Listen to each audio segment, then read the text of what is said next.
बिस्मिल्लाहिर्रहमानिर्रहीम। आज हमने इंडिया के बारे में पढ़ना है, हमारा हमसाया मुल्क। तो इसके बारे में हमें ज़रूर पता होना चाहिए।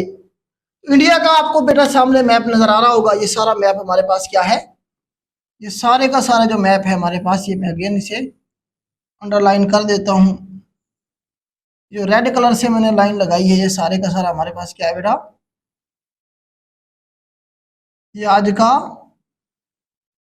इंडिया है। इसमें कुछ डिस्प्यूटेड टेरिटरी है, ये पाकिस्तान है आपको पता है, और ये जो सारा इलाका है ये कश्मीर है।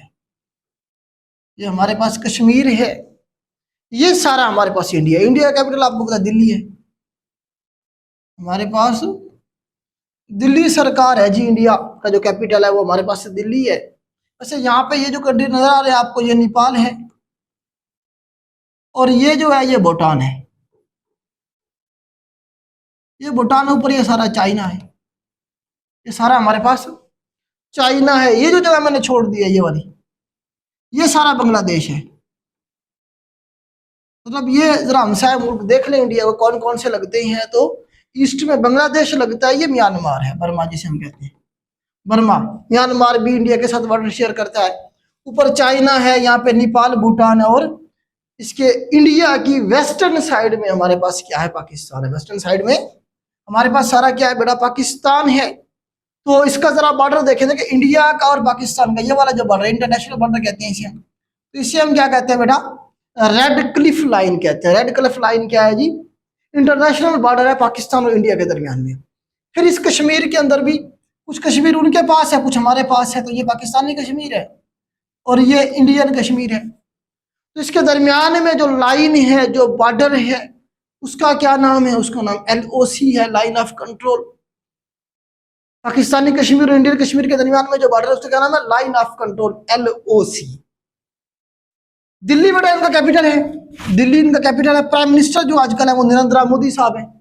आपको पता है बीजेपी पार्टी से उनका ताल्लुक है, पार्टी का भी पूछा जा सकता है। तो अभी भी यही है, इस साल इलेक्शन होने जा रहे हैं, दोबारा यही बनेगा। क्योंकि जो नरेंद्र मोदी ने काम किए हैं इंडिया में, उसकी चीज़ों को देखें, पॉपुलरिटी की जो वेव है उसकी, उसे देखें, तो दोबारा इनकी पार्टी जीतेगी और इन्होंने बन जाना है। तो ये आपके साथ चलेगा, आपने इसका नाम याद रखना है। जो प्रेसिडेंट हैं इंडिया की, उनका नाम है द्रौपदी मुर्मू। याद रखिएगा, अक्सर प्रेसिडेंट का नाम पूछ लेता है, बहुत दफा पूछा है इंडिया के प्रेसिडेंट का नाम। तो ये लेडी है जी द्रौपदी मुर्मू, इनका नाम है। इंडिया जो है सातवां 7th largest country by area के हिसाब से दुनिया का 7वां बड़ा मुल्क है, और पॉपुलेशन के हिसाब से दुनिया का सबसे बड़ा मुल्क है। आबादी के लिहाज से दुनिया का सबसे बड़ा मुल्क इस वक्त इंडिया है। दूसरे नंबर पे चाइना है, पहले चाइना था पहले नंबर पे, अब इंडिया दुनिया का सबसे बड़ा मुल्क है पॉपुलेशन के हिसाब से। और रकबे के लिहाज से देखें तो ये 7वां बड़ा मुल्क है, और इसकी टोटल 28 स्टेट्स हैं, 28 के करीब इनकी रियासतें हैं। हमारे पास जिस तरह से प्रोविंस है, उनके पास रियासतें हैं। 28 स्टेट्स में जो सबसे बड़ी रियासत है, यहाँ पाकिस्तान के साथ लगती है, राजस्थान की रियासत है इनकी। रकबे के लिहाज से राजस्थान की रियासत इनकी सबसे बड़ी है, और आबादी के लिहाज से इनकी यूपी की रियासत है, उत्तर प्रदेश की रियासत। पटना भी जिसमें आता है, तो लखनऊ आता है, बल्कि पटना नहीं आता, लखनऊ आता है इसमें। यूपी जो है हमारे पास यूनाइटेड प्रोविंस या उत्तर प्रदेश से आप कह लें, तो ये इंडिया की सबसे बड़ी रियासत है पॉपुलेशन के हिसाब से। और रकबे के लिहाज से राजस्थान है। ये आप देखें, ये सारा हमारे पास क्या इंडियन ओशन है, ये सारा पानी है, इंडियन ओशन है, ये सारे का सारा क्या हमारे पास पानी है। देखिए ये वाली जो शेप है, आपको लगता है कि पेनिनसुला टाइप, तो ये हमारे पास पेनिनसुला, इधर भी पानी, इधर भी पानी, इधर भी पानी। पेनिनसुला के 3 साइडों में पानी होता है, एक साइड में खुश्की होती है। इधर क्या हमारे पास लैंड है, खुश्की है। तो जमीन की ऐसी शेप जिसके 3 साइडों में पानी हो, एक साइड में खुश्की हो, उसे हम क्या कहते हैं, पेनिनसुला कहते हैं। तो आपको बताया था मैंने आपको कि दुनिया का सबसे बड़ा पेनिनसुला जो है वो अरेबियन पेनिनसुला है, जबकि दुनिया का दूसरा बड़ा पेनिनसुला ये वाला है इंडिया का, इसे हम दक्कन पेनिनसुला कहते हैं। आपको पता है दक्कन रियासत भी है यहाँ पे इंडिया में। दक्कन आपको पता है जब पार्टीशन हुई तो सबसे बड़ी रियासत थी इंडिया में पॉपुलेशन के हिसाब से। 562 रियासतों में से जो सबसे बड़ी रियासत थी पॉपुलेशन के हिसाब से, वो हैदराबाद दक्कन थी। जबकि आबाद उसके रकबे के लिहाज से सबसे बड़ी रियासत जो थी वो रियासत कश्मीर थी। तो इस तरह से हमारे पास दक्कन पेनिनसुला बनता है यहाँ पे। इंडियन ओशन में। अब इस शेप को देखें, इस शेप को अगर गौर से देखें आपको क्या लगता है, ये उलट है किसके, पेनिनसुला के। इसके इधर भी खुश्की है, इधर भी खुश्की है, इधर क्या है, पानी है। तो ये जो हमारे पास शेप बनती है बेटा, ये बे होता है हमारे पास, या गल्फ होता है। तो यहाँ पे हमारे पास बनती है बे, जिसका नाम है bay of Bengal. Bay of Bengal, bay of Bengal के बारे में याद रखिएगा बेटा, दुनिया की सबसे बड़ी बे है ये, दुनिया की सबसे बड़ी बे बनती है बे ऑफ बंगाल, याद रखिएगा। इंडियन ओशन में एक साइड में इंडिया लगता है, दूसरा म्यांमार लगता है, एक थोड़ा सा बांग्लादेश भी लगता है इसे। बे ऑफ बंगाल आपको पता है 1971 की जंग में जब हमारे यहाँ से पीएनएस गाजी जो आप दोस्त थी इधर गई हुई थी, इधर बे ऑफ बंगाल में वो डूब गई थी, इधर ही उसे जो है ना डूब गई थी बे ऑफ बंगाल में। ये भी सवाल बना है कि हमारी जो पीएनएस गाजी थी कब डूबी, याद रखेंगे 1971 में। दूसरा वो कहाँ पे डूबी, बे ऑफ बंगाल में डूबी थी। तो ये थोड़ा सा इसकी ज्योग्राफी के हवाले से था। अब जरा देखें यहाँ पे, देखिए ये नीचे मुल्क बनता है, यहाँ पे आपको थोड़ा सा नजर आ रहा होगा श्रीलंका नीचे मैप में। तो श्रीलंका और इंडिया के दरमियान में से पानी की यहाँ से एक तंग पट्टी बनती है जिसे हम कहते हैं सट्रेट। ये याद रखिएगा, पालक सट्रेट कहेंगे इसे हम। पालक सट्रेट जो है ये किसके दरमियान में, इंडिया और श्रीलंका के दरमियान में है। उसके बाद इसको है ना इंडिया के दरिया देख लेती है। सबसे बड़ा दरिया जो है इनका ब्रह्मपुत्र रिवर, ऐसे घूमता रहता है, इधर घूमता रहता है, घूमता रहता है, बांग्लादेश में चला जाएगा, फिर जाके गिरेगा बे ऑफ बंगाल में। हमारे पास ब्रह्मपुत्र रिवर इंडिया का सबसे बड़ा दरिया है, 3838 कह लें चले, इस किलोमीटर क्या है इसकी लेंथ है, और ये इंडिया का सबसे लंबा दरिया है। फिर यहीं से हमारे पास दरियाए जमुना गुजर रहा है इंडिया में से, दरियाए जमुना, इसे हम यमुना भी कहते हैं। इसके बारे में सवाल बनता है कि इसके दरिया किनारे के ऊपर यहाँ पे आगरा सिटी मौजूद है। आगरा सिटी के बारे में आता किसने बसाया था शहर ये, तो ये सिकंदर खान लोधी ने, लोधी डायनेस्टी के दौरान ये बसाया गया था आगरा सिटी, दरिया जमुना के किनारे पे। फिर शाहजहां के दौर में यहाँ पे क्या बना,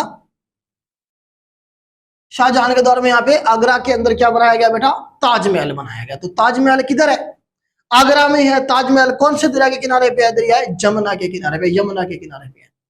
तो ताजमहल भी किधर है बेटा, हमारे पास आगरा में है, दरिया जमुना के किनारे पे है। इस तरह से यहाँ पे बेटा हमारे पास ये सवाल बन सकते थे। मैक्सिमम मैंने कोशिश की आपको डिस्कस किया आपके साथ। कोई अच्छा इनका जो आप ये देखें कि बॉर्डर्स भी देख लेते हैं, चले पाकिस्तान के साथ बॉर्डर इनका रेड क्लिफ लाइन। फिर देखें यहाँ पे जो इनका बॉर्डर बनता है ना चाइना के साथ, वो बनता है LAC, line of actual control. Line of actual control Indian Kashmir और चाइना के दरमियान में बॉर्डर है। फिर चाइना और इंडिया के दरमियान में इनका एक और बॉर्डर ये भी लगता है, यहाँ पे देखिए वाला। इस बॉर्डर को क्या कहेंगे बेटा, हम इसे कहेंगे मैकमोहन लाइन। मैकमोहन लाइन भी क्या है बेटा, बॉर्डर है इंडिया और चाइना के दरमियान में। 3400 किलोमीटर इसकी लेंथ है, 3400 किलोमीटर, 3400 किलोमीटर इसकी लेंथ है हमारे पास। मैकमोहन लाइन इसे हम कहेंगे। ये पूछ लेते हैं अक्सर सवाल के मैकमोहन लाइन जो है कौन कौन से दो मुल्कों के दरमियान में बॉर्डर है, तो ये चाइना और इंडिया के दरमियान में। अच्छा यह देखिए मैप थोड़ा सा मैं अगर अगेन क्लीन करता हूँ ताकि आपको ना कुछ और चीजें मैं यहाँ पे बता सकूं। देखें ये जो मैप है ना, ये वाला, ये जो इंडिया का मैप है ये सारा, इसे अगर आप गौर से देखें ना,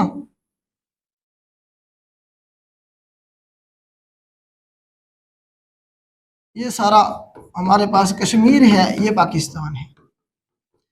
ये वाली अगर आप बेटा शेप देखें ना, ये इसे कहते हैं chicken neck of India, India की चिकन नेक। जिस तरह मुर्गा होता है चिकन मुर्गी कहते हैं ना, उसकी गर्दन होती है, ये मुंह है और ये क्या है, गर्दन है। यहाँ पे है डोकलाम का इशू। कौन सा इशू, डोकलाम का इशू, जिसके ऊपर यहाँ से चाइना बैठा हुआ है। डोकलाम में चाइना बैठा हुआ है, ऊपर से वो कहता है जी हमारा है। और यहाँ पे वैसे भी यहाँ पे अरुणाचल प्रदेश वगैरह रियासतें हैं इनकी, तो इंडिया चाइना कहता है कि जी क्या है जी ये हमारी है, ये साउथर्न तिब्बत का हिस्सा थी। अच्छा यहाँ के लोगों को आप देखें ना, ये 7 सिस्टर्स, यहाँ पे 7 रियासतें हैं इंडिया की जिन्हें 7 सिस्टर स्टेट्स कहा जाता है। यहाँ पे जो ऊपर वाली रियासतें हैं 2-3, उनके लोगों को अगर आप देखें ना वो चाइनीज लगते हैं, वो दिखने में चाइना के जिस तरह लोग हैं वैसे ही दिखते हैं। तो यहाँ के लोगों ने तरीके भी चलाई हुई इंडिया से अलग होने के लिए। चाइना उन्हें सपोर्ट भी करता है, चाइना कहता है ये मेरा इलाका है मैं लूंगा। तो ये चिकन नेक है, इसके बारे में ये अक्सर खबरों में रहता है चिकन नेक। यहाँ से जो है खतरा रहता है इंडिया को कभी भी कि चाइना ने यहाँ से अगर हमला करके इस चिकन नेक के ऊपर कब्जा कर लिया तो ये जो 7 रियासतें हैं इनके साथ इंडिया का जो रास्ता है जमीनी वो कट जाएगा और इंडिया के लिए मुश्किलात पैदा हो जाएंगी। इस तरह से इंडिया फिर यहाँ से डायरेक्ट भी क्या कर रहा है, यहाँ से इधर से, बल्कि इधर से डायरेक्ट भी यहाँ से क्या कर रहा है, ये रास्ता बनाने की कोशिश कर रहा है कि डायरेक्ट इधर से हम निकल जाए म्यांमार की तरफ भी और बाकी रियासतों की तरफ भी, ताकि ऊपर से चाइना के साथ कभी अगर जंग हो जाए तो ये इलाके हमारे महफूज रह जाए। तो इस तरह से बेटा ये थोड़ी सी ज्योग्राफी थी इंडिया की। उम्मीद करता हूँ आपको मैं समझा पाया हूँ। मेन मेन सवाल यही बनते हैं इनके। कोई एक आधा सवाल रह गया तो आप खुद भी ऐड कर लीजिएगा। आज के लिए इतना ही बेटा, अल्लाह हाफिज।